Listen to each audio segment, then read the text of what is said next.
Sons fastest cooling barrel refrigerator, cooling का नया standard.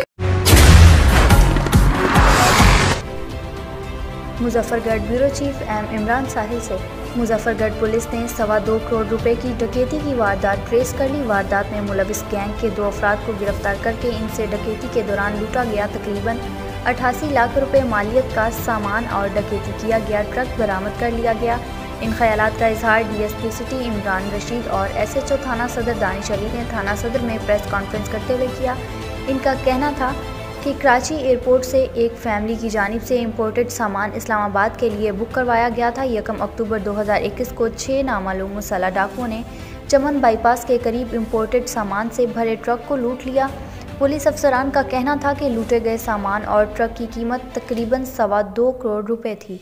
DSP city Imran Rashid और एसएचओ थाना सदर दानिश अली का कहना था वारदात के बाद मुलजमान ट्रक ड्राइवर को रस्सियों से बांधकर और सड़क किनारे फेंक कर फरार हो गए थे। इनका कहना था कि पुलिस ने इलाके की जियो फाइनेंसिंग कराई, मशकूक अफराद का मोबाइल डाटा हासिल किया और जदीद टेक्नोलॉजी के इस्तेमाल के जरिए 2 अफराद शबीर अहमद और इमरान उर्फ मानी को गिरफ्तार कर लिया।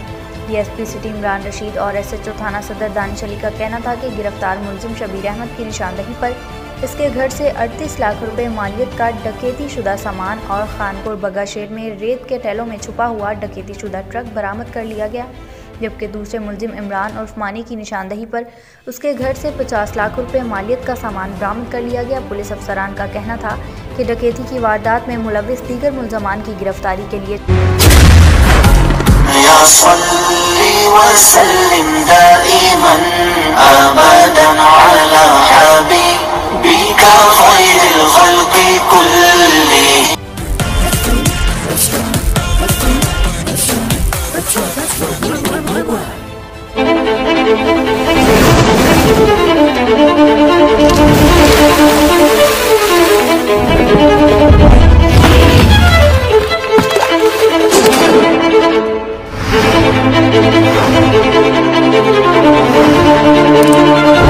KFC मेसी एक्सट्रीम दोनों तरफ से सेम है, यही तो गेम है।